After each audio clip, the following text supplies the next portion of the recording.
الحمد لله وكفى وسلام على عباده الذين اصطفى أما بعد فأعوذ بالله من الشيطان الرجيم بسم الله الرحمن الرحيم إن الله اشترى من المؤمنين أنفسهم وأموالهم بأن لهم الجنة وقال النبي صلى الله عليه وسلم إن الله جعل الحق على لسان عمر وقلبه رواه الإمام الهمام الترمذي في جامعه أو كما قال عليه الصلاة والسلام سبحان ربك رب العزة عما يصفون وسلام على المرسلين والحمد لله رب العالمين اللهم صل على سيدنا مولانا محمد وعلى آلہ واصحابہ وبارک وسلم۔ خلد کی راہ کے رہبر کو عمر کہتے ہیں، خلد کی راہ کے رہبر کو عمر کہتے ہیں، عدل و انصاف کے پیکر کو عمر کہتے ہیں، اپنے دلدار کو دلبر کو عمر کہتے ہیں، ہم چمکتے ہوئے اختر کو عمر کہتے ہیں، جس کی ہر موج سے انصاف کے موتی نکلے، جس کی ہر موج سے انصاف کے موتی نکلے، اس گہربار سمندر کو عمر کہتے ہیں، جن کے افکار کو قرآن بنایا رب نے، جن کے افکار کو قرآن بنایا رب نے، ہم اسی مرد قلندر کو عمر کہتے ہیں۔ آج 12 محرم الحرام 1446 ہجری، یہ ماہ محرم الحرام یہ بہت مبارک اور عظمتوں والا مہینہ ہے۔ تذکرہ چل رہا ہے حضرت عمر فاروق رضی اللہ تعالیٰ عنہ کی شخصیت کا۔ سابقہ 2 جمعوں کے بارے میں حضرت عمر فاروق رضی اللہ تعالیٰ عنہ کے سلسلے میں کچھ مختصر باتیں، مختصر حالات آپ حضرات کے سامنے ذکر کیے گئے ہیں۔ آج کی یہ مجلس بھی حضرت عمر رضی اللہ تعالیٰ عنہ کے احوال سے اور حالات سے متعلق ہے۔ حضرت عمر فاروق رضی اللہ تعالیٰ عنہ اسلام کی وہ شخصیت ہے کہ جب ان کی شخصیت کو دیکھا جاتا ہے، کتابوں کے ذریعے سے پڑھا جاتا ہے اور علماء کی زبانی سنا جاتا ہے تو بہت سارے حالات، بہت سارے احوال ایسے معلوم ہوتے ہیں کہ انسان سوچنے پر مجبور ہو جاتا ہے کہ حضرت عمر فاروق رضی اللہ تعالیٰ عنہ کی شخصیت کہاں ہے اور ہم جیسے ناکارہ اور نالائق انسان کہاں ہے۔ جب ان کو ان کے بارے میں پڑھا جاتا ہے کہ 22,51,030 کلومیٹر مربع میل کا جو فاتح ہے اور بادشاہ ہے، جب اس کی عاجزی کا اور انکساری کا عالم دیکھا جاتا ہے اور اس شخصیت کی عاجزی کو پڑھا اور سنا جاتا ہے تو یقیناً سمجھ میں آتا ہے کہ حضرت عمر فاروق رضی اللہ تعالیٰ عنہ کی شخصیت وہ کوئی معمولی شخصیت نہیں ہے۔ ظاہر ہے جس شخصیت کو اور جس ذات کو اللہ کے نبی صلی اللہ علیہ وسلم نے اسلام کی عزت اور اسلام کی عظمت اور رفعت کے لیے مانگا ہو تو یہ حقیقت ہے کہ وہ کوئی چھوٹی موٹی شے نہیں ہوگی۔ ہم ناکارہ اور نالائق لوگوں کی زبان سے تو اور ہم نااہل لوگوں کے علم سے تو ان کی شخصیت کے حق اور ان کو بیان کرنے کا حق کبھی بھی ادا نہیں ہو سکتا۔ ہم نے کتابوں کے اندر یہاں تک پڑھا ہے کہ اگر فرشتے بھی 900 سال تک حضرت عمر فاروق رضی اللہ تعالیٰ عنہ کی شخصیت کو بیان کرنا چاہیں تو 900 سال کے اندر فرشتے بھی حضرت عمر کی رضی اللہ تعالیٰ عنہ کی شخصیت کو بیان نہیں کر سکتے، تو پھر ہم تو کہیں بھی نہیں ہیں۔ تو ہم اگر اپنے آپ کو دیکھیں تو 2-3 جمعوں کے اندر ہم اگر بیان کرنا چاہیں حضرت عمر رضی اللہ تعالیٰ عنہ کی شخصیت کو یا کسی ادنا سے ادنا صحابی کی شخصیت کو بیان کرنا چاہیں تو نہیں کر سکتے۔ لیکن میرے بھائیوں، کچھ ہر شخصیت کے اور ہر انسان کے کچھ نہ کچھ جو ہوتے ہیں وہ امتیازی عمل ہوتے ہیں۔ ان امتیازی عمل کو اور ان امتیازی پہلو کو دیکھ کر ان کو اپنی زندگی میں بسا لینا اور ان کو اپنی زندگی میں سمو لینا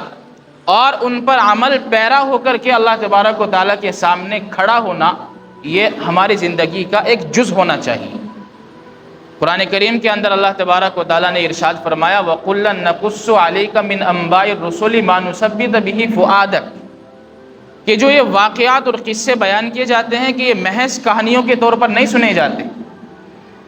اللہ کے رسول صلی اللہ علیہ وسلم کے سامنے اللہ تبارک و تعالیٰ نے قرآن کریم میں بہت سارے پہلے انبیاء علیہ الصلاۃ کا تذکرہ کیا ہے، اور اس کے بعد اللہ کے رسول صلی اللہ علیہ وسلم کو مخاطب کر کے فرمایا کہ محمد ہم آپ کے سامنے جو ان واقعات کو بیان کرتے ہیں، ان واقعات کا تذکرہ کرتے ہیں، اس کا ایک مقصد ہوتا ہے، اور مقصد کیا ہے کہ جس سے آپ کا دل جو ہے وہ مطمئن ہو جائے۔ آپ کے راہ میں جو روڑے اٹکائے جا رہے ہیں، آپ کو ہر اعتبار سے جو تکلیفیں پہنچائی جا رہی ہیں، ایسا نہیں ہے کہ آپ کے اوپر یہ تکالیف اور یہ اذیتیں ہیں، بلکہ آپ سے پہلے انبیاء کا تذکرہ کر کے اللہ کے رسول صلی اللہ علیہ وسلم کو اللہ تبارک و تعالیٰ یہ تسلی دینا چاہتے ہیں کہ محمد یہ کوئی نئی بات نہیں ہے، ہم پہلے انبیاء علیہ السلام کا تذکرہ آپ کے سامنے اس لیے کر رہے ہیں تاکہ آپ کا دل جو ہے وہ مضبوط ہو جائے، آپ کا دل جو ہے وہ اطمینان، آپ کے دل کو اطمینان حاصل ہو جائے۔ میرے بھائیوں، یہ آپ علیہ السلام کے لیے نہیں تھا، بلکہ آپ علیہ السلام کے واسطے سے ہم لوگوں کے لیے تھا، اس لیے کہ آپ علیہ السلام تو اللہ کے پیغمبر اور اللہ کے رسول ہیں، ان کو ثابت قدمی کی اور ان کے دل کو جمانے کی ضرورت نہیں ہے، بلکہ ہم جیسے نااہل لوگوں کے دلوں کو جمانے کی ضرورت ہے، اور ہمارے دلوں کو اطمینان کی ضرورت ہے۔ ظاہر ہے اللہ کے رسول صلی اللہ علیہ وسلم کا تو دل مطمئن ہونا ہی ہونا ہے۔ اللہ کے رسول صلی اللہ علیہ وسلم کے واسطے سے اللہ تبارک و تعالی ہم لوگوں کو یہ پیغام دینا چاہتے ہیں کہ ہم نے قرآن کریم کے اندر جو واقعات اور جن انبیاء علیہ السلام کا اور جن بڑی بڑی شخصیات کا تذکرہ قرآن کریم کے اندر کیا ہے، اور یہ آپ کے سامنے بیان کیا جاتا ہے، تو اس کا مقصد یہ ہوتا ہے تاکہ آپ کے دل مطمئن ہو جائے، اور جو واقعات، جو صفات آپ کے سامنے بیان کی جا رہی ہے، اور جس شخصیت کی صفات کو آپ کے سامنے ذکر کیا جا رہا ہے، اس کی صفات کو، اس کے اعمال کو، اس کے کردار کو، اس کے اخلاق کو اپنی زندگی کے اندر سمویا جائے، اپنی زندگی کے ساتھ میں اس کو مزین کیا جائے۔ میرے بھائیوں، اس لیے واقعات بیان کیے جاتے ہیں۔ حضرت عمر رضی اللہ تعالیٰ عنہ کی شخصیت اسلام کے لیے، اسلام کی عزت بن کر کے آئی ہے، اور یہ یاد رکھیں جب حضرت عمر رضی اللہ تعالیٰ عنہ نے اسلام قبول کیا ہے، حضرت عمر کی شخصیت وہ شخصیت ہے کہ حضرت عمر رضی اللہ تعالیٰ عنہ کے ایمان پر سارے صحابہ خوشی منا رہے ہیں۔ اللہ کے رسول صلی اللہ علیہ وسلم کے پاس جبرائیل علیہ السلام آتے ہیں اور آ کر کے فرماتے ہیں یا رسول اللہ خوشی ہو رہی ہے، اور آپ اور صحابہ کرام مل کر کے عمر کے ایمان لانے پر خوشی منا رہے ہو۔ آپ علیہ السلام نے فرمایا کہ جبرائیل، ہاں آج اسلام کو سر بلندی اور اسلام کو عزت ملی ہے، اور اسلام کو آج عظمت ملی ہے، تو خوشی کیوں نہ منا۔ حضرت جبرائیل علیہ السلام نے بتایا یا رسول اللہ، صرف آپ ہی نہیں، دنیا کے اندر آپ اور آپ کے صحابہ خوشی نہیں منا رہے ہیں، بلکہ آسمانوں کے اوپر اللہ کے فرشتے بھی حضرت عمر کے ایمان لانے پر خوشی منا رہے ہیں۔ میرے بھائیو، یہ شخصیت حضرت عمر رضی اللہ تعالیٰ عنہ کی، اور وقت گزرتا ہے، حضرت عمر رضی اللہ تعالیٰ عنہ کے بارے میں آتا ہے کہ حضرت عمر فاتح بیت المقدس بھی ہے اور فاتح مسجد حرام اور بیت حرام بھی، اس لیے کہ جب آپ علیہ السلام اور آپ کے صحابہ کی تعداد کم تھی، اور اس کے بعد حضرت عمر رضی اللہ تعالیٰ عنہ ایمان لائے ہیں، تو روایت کے اندر آتا ہے کہ اس سے پہلے کبھی بھی آپ علیہ السلام نے نبوت کے بعد باضابطہ کعبۃ اللہ کے اندر جا کر کے نماز ادا نہیں کی تھی۔ حضرت عمر رضی اللہ تعالیٰ عنہ ایمان لائے ہیں، سب سے پہلی نماز حضرت عمر رضی اللہ تعالیٰ عنہ کے ایمان لانے کے بعد کعبۃ اللہ کے اندر ہوئی ہے، اور اسی وقت میں آپ علیہ السلام نے فرمایا تھا ان اللہ جعل الحق علی لسان عمر وقلبی، کہ اللہ تبارک و تعالیٰ نے حضرت عمر کے دل پر اور حضرت عمر کی زبان کے اوپر حق کو واضح کر دیا ہے۔ حضرت عمر فاروق رضی اللہ تعالیٰ عنہ نے جب آپ علیہ السلام اور آپ کے صحابہ کسی تیاری میں لگے، نماز کی تیاری میں لگے، تو معلوم کر لیا یا رسول اللہ کس چیز کی تیاری ہے؟ بتایا کہ نماز پڑھنی ہے۔ کعبۃ اللہ کے اندر کیوں نہیں پڑھتے؟ آپ علیہ السلام نے بتایا کہ عمر تیری یہ قوم پڑھنے نہیں دیتی۔ حضرت عمر نے معلوم کیا یا رسول اللہ کیا ہم لوگ حق پر نہیں ہیں؟ پہلا سوال اور پہلا آدمی حضرت عمر رضی اللہ تعالیٰ عنہ جس نے اتنی ہمت کی کہ یا رسول اللہ کیا ہم حق پر نہیں ہیں؟ آپ علیہ الصلوۃ والسلام نے بتایا کہ عمر حق پر ہیں، تو آپ علیہ الصلوۃ والسلام سے حضرت عمر نے کہا کہ یا رسول اللہ پھر یہاں نماز نہیں ہوگی، اگر عمر ایمان لایا ہے، ایمان کی دولت سے اللہ تبارک و تعالیٰ نے عمر کو سرفراز کیا ہے، تو آج کے بعد نماز یا نہیں ہوگی۔ چنانچہ اسی وقت آپ علیہ الصلوۃ والسلام کو اور آپ کے صحابہ کو لے کر کے مسجد حرام اور کعبۃ اللہ کے اندر پہنچے ہیں، اور حضرت عمر رضی اللہ تعالیٰ عنہ کے ایمان لانے کے بعد یہ کعبۃ اللہ فتح ہوا ہے۔ میرے بھائیوں، یہ شخصیت حضرت عمر رضی اللہ تعالیٰ عنہ کی ہے۔ آپ اس ساری زندگی کا مطالعہ کریں گے، جب ہم یہاں سے آگے بڑھیں گے، جب آپ علیہ الصلوۃ والسلام اس دنیا سے پردہ فرما جاتے ہیں اور حضرت ابو بکر صدیق رضی اللہ تعالیٰ عنہ کی خلافت کا دور آتا ہے، اور تقریباً حضرت عمر رضی اللہ تعالیٰ عنہ کی خلافت کا دور جو ہوتا ہے وہ بہت مختصر ہوتا ہے، 2.5 سال کے قریب حضرت عمر کی خلافت، حضرت ابو بکر صدیق رضی اللہ تعالیٰ عنہ کی خلافت ہوتی ہے۔ اس کے بعد خلیفہ ثانی حضرت عمر رضی اللہ تعالیٰ عنہ کو بنایا جاتا ہے، اور 22,51,030 کلو مربع کلو میل کا مالک جو ہوتا ہے اور حاکم ہوتا ہے وہ حضرت عمر رضی اللہ تعالیٰ عنہ کی شخصیت اور حضرت عمر رضی اللہ تعالیٰ عنہ کی ذات ہے۔ لیکن میرے بھائیوں، اتنی بڑی شخصیت ہونے کے باوجود، اتنی بڑی شخصیت اور اتنے بڑے رقبے کا حاکم اور بادشاہ ہونے کے باوجود جب ہم ان کی عاجز و انکساری کو پڑھتے ہیں تو یقیناً دل جو ہے وہ خون کے آنسو رونے پر مجبور ہوتا ہے۔ جب حضرت عمر رضی اللہ تعالیٰ عنہ کا دور آیا تو صحابہ کرام رضی اللہ عنہ اجمعین کے درمیان میں مشورہ ہوا کہ آپ علیہ الصلوۃ والسلام کا زمانہ تھا، فراوانی اتنی نہیں تھی، اور اسی حالت میں آپ علیہ الصلوۃ والسلام اس دنیا سے رخصت ہو چکے، اور پھر حضرت ابو بکر صدیق رضی اللہ تعالیٰ عنہ کا دور آیا۔ حضرت ابو بکر صدیق رضی اللہ تعالیٰ عنہ کے دور میں بھی کوئی خاطر خواہ فراوانی مسلمانوں کے اوپر، ایمان والوں کے اوپر نہیں آئی تھی، لیکن جیسے ہی حضرت عمر رضی اللہ تعالیٰ عنہ کا دور آتا ہے، دور خلافت شروع ہوتا ہے، تو فتوحات کا ایک سلسلہ شروع ہو جاتا ہے، اور کہاں مصر کو لے لیں، عراق کو لے لیں، خراسان کو لے لیں، اور بہت سارے جو یہ بڑی بڑی ریاستیں تھیں، قیصر و کسریٰ کو لے لیں، یہ ساری کی ساری فتح ہو کر کے بہت سارا مال و دولت، بہت سارا سونے چاندی، اور الغرض یہ کہیے کہ بہت زیادہ فراوانی حضرت عمر فاروق رضی اللہ تعالیٰ عنہ کے دور میں آ جاتی ہے۔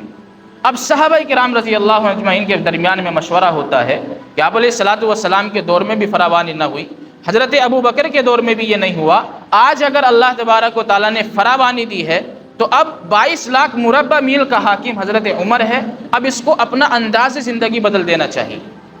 اپنا طرز زندگی بدل دینا چاہیے،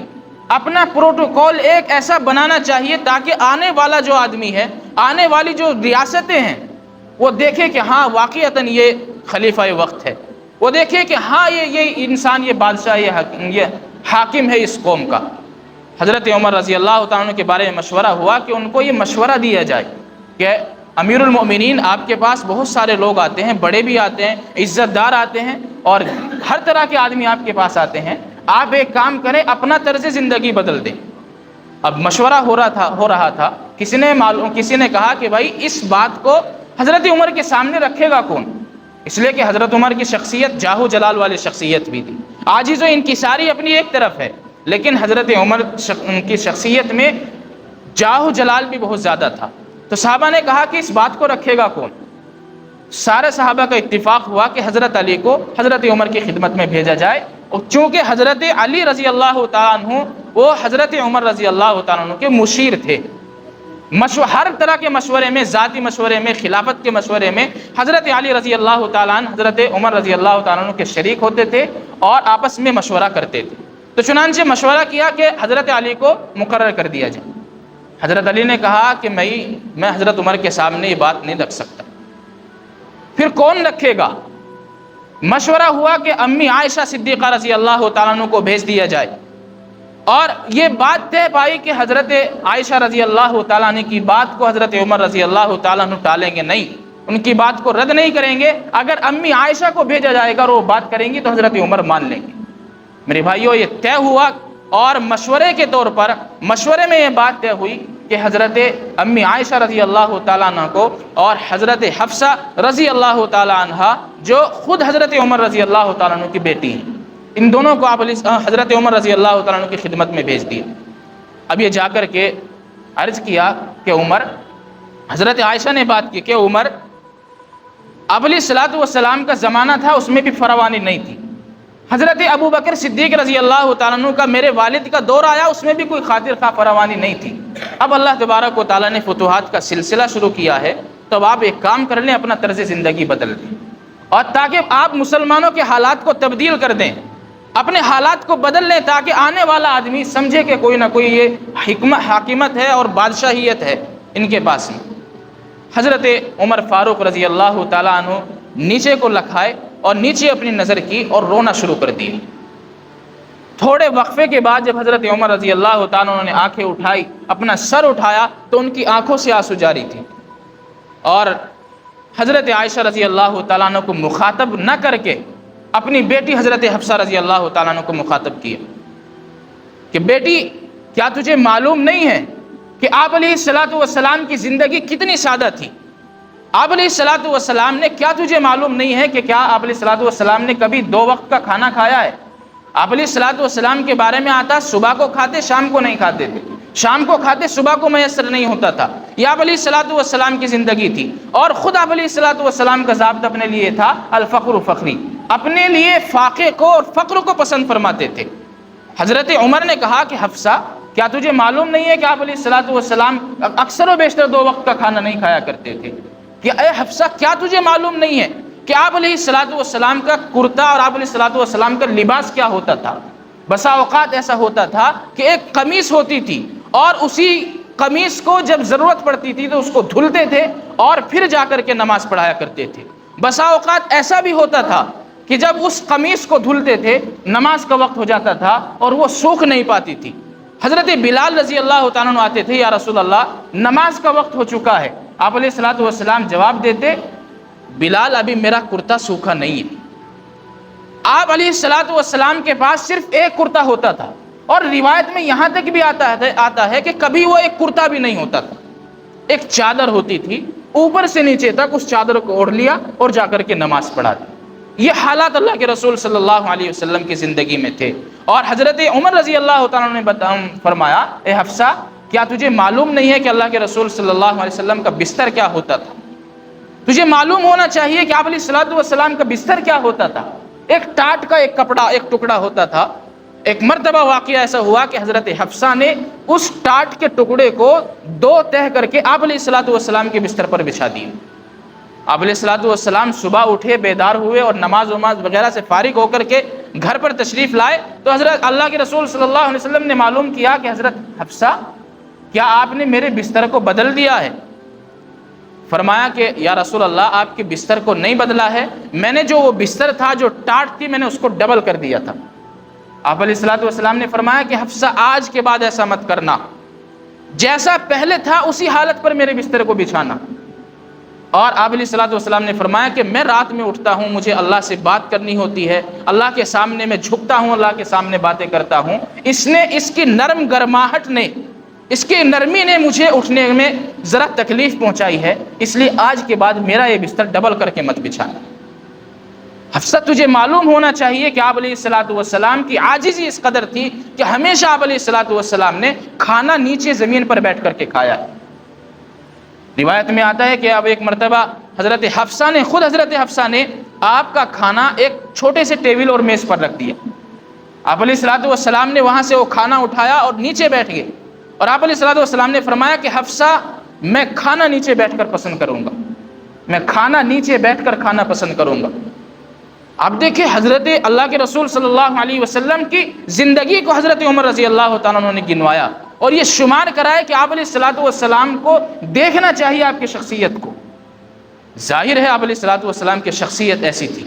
حضرت عمر رضی اللہ تعالیٰ عنہ نے کہا کہ حضرت حفصہ، امی عائشہ، میں کیا کر سکتا ہوں جب میرا اللہ کے پیغمبر اور میرے محبوب محمد الرسول اللہ صلی اللہ علیہ وسلم اس طرح کی زندگی گزار کر کے گئے ہوں، اور میں اپنا پروٹوکول اور اپنی زندگی بدل دوں، ان کا طریقہ چھوڑ دوں؟ ایسا نہیں ہو سکتا۔ میرے بھائیوں، یہ حضرت عمر رضی اللہ تعالیٰ عنہ کی شخصیت ہے۔ اور حالانکہ اگر اس وقت میں اپنا طرز زندگی بدل بھی لیتے، جب بھی کوئی دقت نہیں تھی، نہ شریعت کے اعتبار سے غلط تھا اور نہ ماحول کے اعتبار سے غلط تھا، اس لیے کہ حضرت عمر کی شخصیت کے بارے میں ایک کفار کے درمیان میں ایک ہوا بنا ہوا تھا، ایک ڈر حضرت عمر رضی اللہ تعالیٰ عنہ کا نام سے ان کے درمیان میں بنا ہوا تھا۔ اگر وہ بدل بھی لیتے تب بھی کوئی دقت نہیں تھی، لیکن انہوں نے بتایا کہ حضرت حفصہ 3 یار ہیں، 3 دوست ہیں، ایک راستے پر چلا، ایک منزل کی طرف جانے کا اس نے ارادہ کیا، اور چلتے چلتے وہ ایک منزل پر پہنچا اللہ کے رسول صلی اللہ علیہ وسلم کی ذات اقدس، اور دوسرا یار جو چلا وہ بھی اسی منزل کے اوپر چلتا رہا، اسی منزل کو تلاش کرنے کے لیے چلتا رہا، اور وہ بھی اسی منزل پر جا پہنچا۔ اب تیسرا جو ان کا یار ہے، اگر اسی راستے پر چلے گا تو ان تک پہنچے گا، اگر اس راستے پر نہیں چلے گا تو ان تک نہیں پہنچے گا۔ اس لیے میں اپنی زندگی کا طرز عمل نہیں بدل سکتا۔ میرے بھائیو، یہ حضرت عمر رضی اللہ تعالیٰ عنہ کی شخصیت ہے، یہ حضرت عمر رضی اللہ تعالیٰ عنہ کی ذات ہے، اور عاجزی اس قدر ہے کہ ساری فتوحات، اتنی ساری فتوحات ہونے کے باوجود ٹاٹ پر بیٹھ کر کے ہمیشہ کھانا کھاتے، ہمیشہ اس قدر اپنے آپ کو غم میں مبتلا کرتے۔ ایک مرتبہ ایسا ہوا کہ مسجد نبوی میں بیٹھ کر کے رو رہے ہیں، کسی نے معلوم کر لیا امیر المومنین کیا وجہ ہے آپ کے رونے کی؟ حضرت عمر رضی اللہ تعالیٰ عنہ نے کہا میں ڈرتا ہوں اس بات سے کہ اگر دجلہ کے کنارے پر ایک بکری کا بچہ بھی پیاسا مر گیا تو کہیں عمر کی پکڑ نہ ہو جائے، میں ڈرتا ہوں اس بات سے کہ اگر دریائے فرات کے کنارے پر کوئی کتا بھی پیاس سے مر گیا تو کہیں عمر کی پکڑ نہ ہو جائے۔ میرے بھائیو، یہ شخصیت حضرت عمر رضی اللہ تعالیٰ عنہ کی ہے۔ روایت میں آتا ہے بیت المال کا ایک اونٹ گم ہوتا ہے، بیت المال کا ایک اونٹ گم ہوتا ہے، اور حضرت عمر رضی اللہ تعالیٰ عنہ وقت کا حاکم، وقت کا بادشاہ، 22 لاکھ مربع میل کا حاکم، اس اونٹ کو تلاش کرنے کے لیے خود اپنے آپ کو اس کے پیچھے بھاگنا شروع کر دیتا ہے، اس کو تلاش کرنا شروع کر دیتا ہے، اور جب کہیں وہ نہیں ملتا راستے میں تھک کر کے کیکر کے درخت سے ٹیک لگا کر کے نیند آ جاتی۔ میرے بھائیو، یہ روایت میں آتا ہے، واقعات میں کتابوں کے اندر لکھا ہے، قیصر بادشاہ کی طرف سے، قیصر حکومت کی طرف سے ایک وزیر اور ایک قاصد آتا ہے، میسنجر آتا ہے، اور وہ دیکھنے کے لیے آتا ہے کہ ان کا بادشاہ آخر عمر جو ہے جس کا اتنا ڈنکا بجا ہوا ہے وہ ہے کون، اس کی شخصیت کیا ہے۔ چنانچہ حضرت عمر رضی اللہ تعالیٰ عنہ کے بارے میں معلوم کرنے کے لیے وہ آتا ہے اور مسجد نبوی میں آ جاتا ہے، صحابہ کرام کے سامنے آ کر کے بات کرتا ہے کہ تمہارا بادشاہ کہاں ہے؟ صحابہ کرام کہتے ہیں ہمارا کوئی بادشاہ نہیں ہے، لیس لنا ملک ولکننا امیر، ہمارا کوئی بادشاہ نہیں ہے، ہمارا کوئی حاکم نہیں ہے، ہمارا تو ایک امیر ہے، اور وہ امیر وہ ہے جو برابر میں پڑا ہوا لیٹا ہوا ہے۔ حضرت عمر رضی اللہ تعالیٰ عنہ کو اس آدمی نے دیکھا، اس آدمی نے حضرت عمر رضی اللہ تعالیٰ عنہ کو دیکھا تو ایک اینٹ یا یہ کہیے کہ پتھر کا ٹکڑا آپ کی گدی کے نیچے رکھا ہوا ہے، اور آپ آرام کے ساتھ، سکون کے ساتھ آرام فرما رہے ہیں۔ یہ وقت کا حاکم ہوتا ہے، یہ وقت کا بادشاہ ہوتا ہے۔ میرے بھائیوں، آج ہم اپنے آپ کو دیکھیں، آج اس ماحول میں اور معاشرے کے اندر اور اس دور اور اس زمانے کے اندر ووٹوں کے ذریعے سے کرسی پر اور گدی پر بیٹھنے والے انسان کس طرح اپنی زندگی کو بنا لیتے ہیں۔ عام آدمی کا ملنا بھی ان سے ملنا دشوار ہو جاتا ہے، عام آدمی تو ان سے ملاقات کی کوشش بھی نہیں کر سکتا، کیونکہ اس سے ملاقات ہوگی ہی نہیں۔ آپ گاؤں کے پردھان کو لے لیں، گاؤں کا ایک پردھان جس کی معاشرے کے اندر کوئی حیثیت نہیں ہے، اگر دیکھا جائے تو گاؤں کے پردھان سے زیادہ گالیاں کسی کو نہیں ملتی، لیکن اس کا حال کیا ہوتا ہے، اس کا پروٹوکول اور اس کا طرز زندگی کیا ہوتا ہے کہ اگر آپ کو اس سے ملنا چاہتے ہیں، آپ کو اس سے ملاقات کرنی ہے تو پہلے اس کے چیلوں چپیٹوں سے بات کرنی پڑے گی۔ میرے بھائیو، آپ اپنے آپ کو، آج ہمارا حال اور ہمارا ماحول اور ہمارا معاشرہ یہ ہے کہ ہمیں تھوڑا سا اقتدار حاصل ہو جائے، تھوڑا سا اقتدار حاصل ہو جائے، ہم اس کی دھوس جمانا دوسرے کے اوپر شروع کر دیتے ہیں۔ ایک 22 لاکھ مربع میل کا حاکم ہے اور اس کی عاجزی کا یہ عالم ہے۔ میرے بھائیو، جب بیت المقدس کو حضرت عمر رضی اللہ تعالیٰ عنہ کے ذریعے سے فتح کیا جاتا ہے تو روایت میں آتا ہے کہ حضرت عمر رضی اللہ تعالیٰ عنہ نے بیت المقدس کے علاقے کا، یروشلم کا جو امیر بنا کر کے بھیجا تھا وہ ابو عبیدہ بن جراح کو بھیجا تھا۔ ابو عبیدہ بن جراح نے اپنے لشکر کے ساتھ جا کر کے ان سے بات کی ہے، اور وہاں انہوں نے بیت المقدس کو فتح کرنے کی بات کی ہے۔ آپ یا تو بات کر کے اس مسئلے کو حل کر دیں، یا پھر آپس میں قتال ہوگا، جنگ و جدال ہوگا، لڑائی جھگڑے ہوں گے، مار پٹائی ہوگی۔ وہاں کے رہنے والوں نے بیت المقدس چونکہ عیسائیوں کے قبضے میں تھا، عیسائیوں نے کہا ابو عبیدہ بن جراح سے کہ ابو عبیدہ بن جراح، ہم آپ کے حوالے بیت المقدس کی چابیاں کر دیں گے، لیکن ہماری ایک شرط ہوگی۔ معلوم کیا شرط کیا ہے؟ انہوں نے بتایا کہ شرط ہماری یہ ہے کہ آپ کا جو حاکم ہے، آپ کا جو بادشاہ ہے،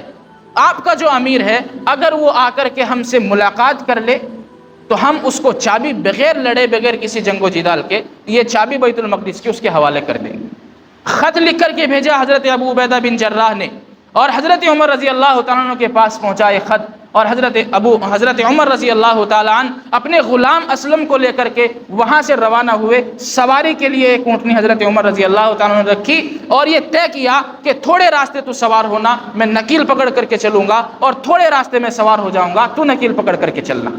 یعنی باری باری ایک دوسرے اس اونٹنی پر سوار ہوتے رہیں گے۔ دونوں اس وجہ سے نہیں بیٹھ سکتے تھے، اس لیے کہ سفر کا جو سامان تھا وہ بھی اسی کے اوپر رکھا ہوا تھا۔ تو یہ طے پایا گیا، اور یہ انہوں نے سفر شروع کر دیا۔ جب سفر شروع انہوں نے کیا